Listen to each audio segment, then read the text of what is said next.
नमस्कार दोस्तों, एक बार फिर से आपका अपने चैनल नेशनल इंटरनेशनल न्यूज स्वागत करते हैं। आज की मुख्य खबरें। पृथ्वी की ओर बढ़ रहा है विशाल सौर ज्वाल, ब्लैकआउट का खतरा, हवाई यातायात भी बाधित होने की आशंका। एक विशाल और ज्वाल सूर्य से पृथ्वी की ओर बढ़ रहा है।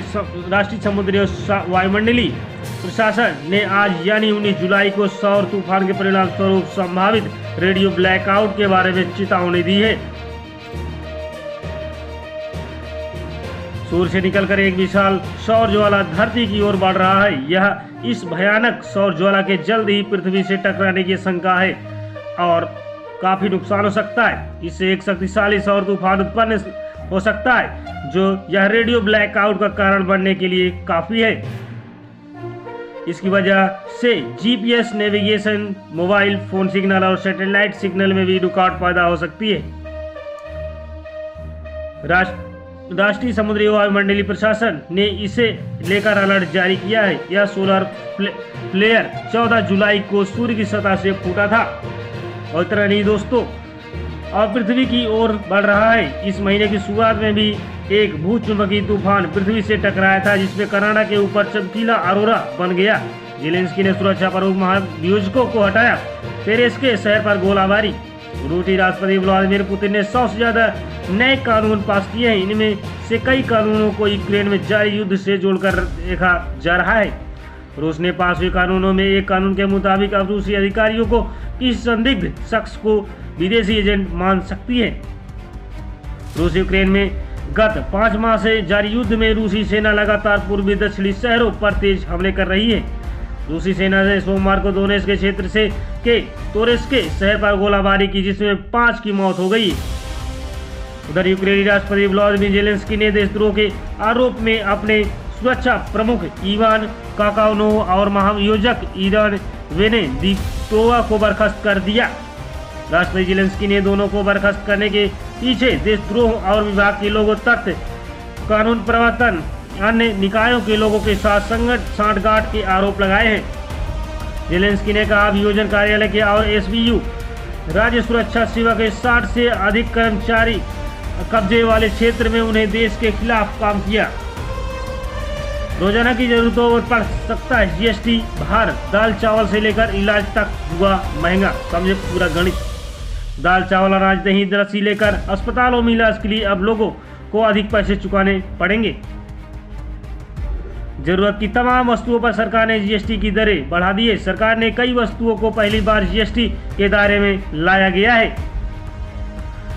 महंगाई की कसावट ने गुड़, शहद, लस्सी की मिठास कम कर दी है। दाल चावल, अनाज से अस्पतालों के इलाज तक को महंगाई की नई खेप नहीं छोड़ा है। ब्लेड, पेपर, कैंची, पेंसिल, शार्पनर, चम्मच भी इसके शिकंजे में सोमवार से सभी की कीमतें 5 से 18% तक बढ़ गई हैं। कारोबारियों का कहना है कि जीएसटी की नई दरों को थोक के साथ इसका सीधा असर खुदरा बाजार पर भी पड़ा है। इससे पहले सोमवार जीएसटी की नई दरों का नोटिफिकेशन जारी हो गया है। इसके बाद नई दरें लागू हो गई हैं। खाद्य सामग्री के अलावा अगर आप 5,000 रुपये का अस्पताल में कमरा लेते हैं तो 5% जीएसटी चुकाना पड़ेगा। इससे हर दिन करीब 250 रुपये अतिरिक्त देना होगा। टेट्रा पैक वाले दही, लस्सी और बटर मिल्क पर भी 5% जीएसटी लगेगा। 1 किलोग्राम दही अगर बाजार में 200 रुपये में है तो इसकी कीमत बढ़ाकर 210 रुपये हो जाएगा। इसी तरह पर घर रोशन करने के लिए अगर एलईडी लाइट्स और लैंप खरीदने हैं तो आप 12% के जगह 18% टैक्स देना होगा। यानी एलईडी बल्ब पर 100 रुपये मूल्य की है तो अब 105 रुपये मिलेगा। बैंक से जारी होने वाले चेक पासबुक पर भी अब 18% जीएसटी वसूला जाएगा। कोर्ट से प्रदूषण फैलाने वाले वाहनों की होगी पहचान। ईंधन भरवाने के दौरान पेट्रोल सीएनजी पंप पर टीमें होंगी तैनात। प्रदूषण नियंत्रण के लिए जरूरी प्रमाण पत्र न होने पर 10,000 रुपये का जुर्माना किया जाता है। नियमों पर बार बार अनदेखी करने पर 6 महीने के लिए जेल की सजा भी हो सकती है। अगर आपके वाहन का नियंत्रित प्रदूषण प्रमाण पत्र नहीं है तो कभी भी चालान हो सकता है। सड़कों पर होने वाले ही जांच नहीं।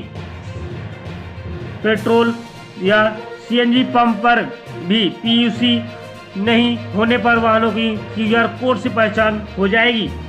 वहीं प्रमाण पत्र की विवाद खत्म होने पर QR कोड स्कैन का वाहनों का चालान भी किया जाएगा। इसके लिए प्रस्ताव तैयार कर लिया गया है और मंजूरी मिलते ही लागू किया जाएगा। दिल्ली सरकार के परिवहन विभाग की तरफ से वाहनों से होने वाला प्रदूषण पर शिकंजा कसने के लिए लगातार अभियान चलाया जा रहा है। इसके लिए परिवहन विभाग के 56 परिवर्तन टीमें अलग अलग इलाकों में मुस्तैद है। नियमों का उल्लंघन करने वालों का चालान भी किया जा सकता है। परिवर्तन टीमें बस लेन ओवरलोडिंग पर प्रदूषण के लिए तय मानकों का उल्लंघन करने वालों पर कार्रवाई की जा रही है। प्रदूषण पर शिकंजा कसने के लिए परिवर्तन टीमों की संख्या भी बढ़ाई जाएगी ताकि नियमों का उल्लंघन नहीं किया जा सके।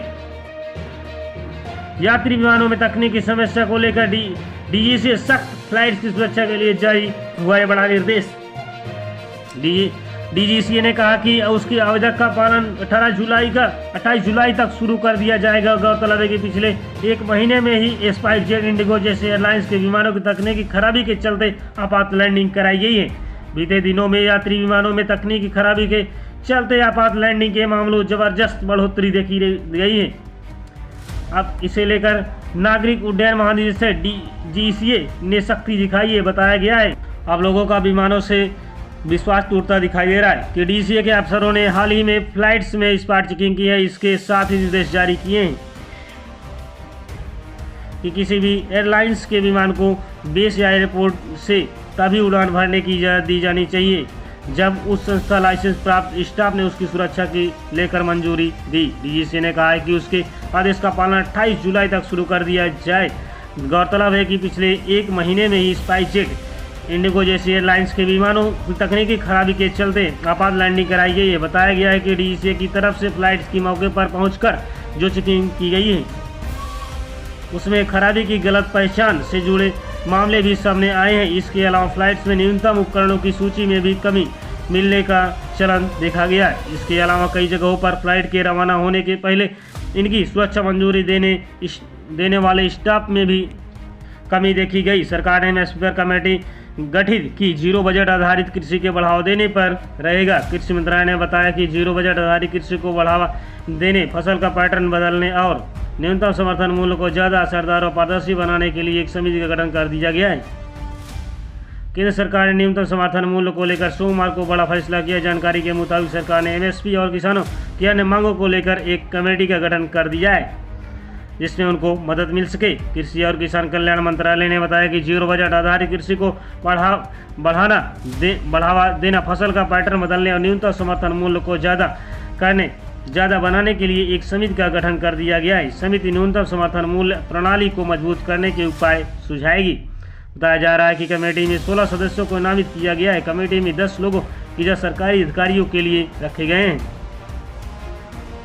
दिल्ली में ड्राइविंग सीट पर दिखेगी ज़्यादा महिलाएं, प्रशिक्षण का 50% खर्च वहन करेगी सरकार। इस पहल के तहत सरकार इन कंपनियों में ड्राइविंग करने की इच्छुक महिलाओं की ट्रेनिंग की शेष 50% को प्रायोजित करने के लिए बेड़े के मालिकों और कैब एग्रीगेटरों को आमंत्रित करेगी।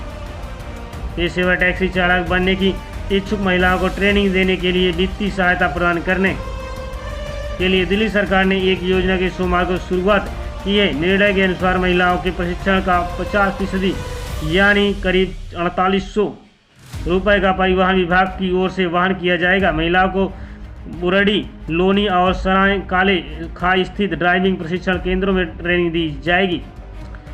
इस पहल के तहत सरकार इन कंपनियों में ड्राइविंग करने की इच्छुक महिलाओं की ट्रेनिंग के शेष 50% को प्रायोजित करने के लिए बेड़े के महिलाओं और कैब एग्रीगेटर को आमंत्रित करेगी। प्रशिक्षण के बाद महिलाओं को इन कंपनियों में रोजगार के अवसर उपलब्ध होंगे। इस योजना के लिए सरकार ने वाहनों के बेड़ा मालिकों और एग्रीगेटर कंपनियों से रुचि बताने को कहा है।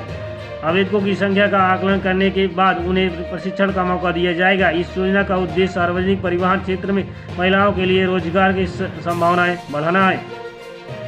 अलग अलग मंचों में माध्यम से महिलाएं अपनी आजीविका के लिए टैक्सी ड्राइवरों के तौर पर काम करने के लिए उत्साहित हैं।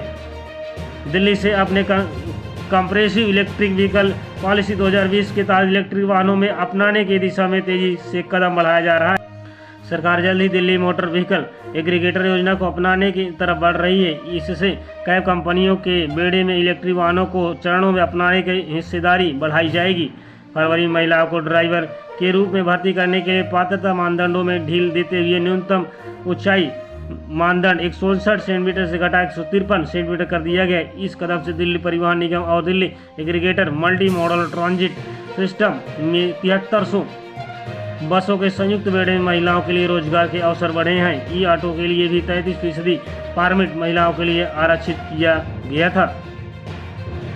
यदि हमारा वीडियो को पसंद आया तो आप इसे लाइक और सब्सक्राइब करना ना भूलें। यदि हमारे चैनल पर आप नए हो तो हमारे चैनल को जरूर सब्सक्राइब करें। नमस्कार।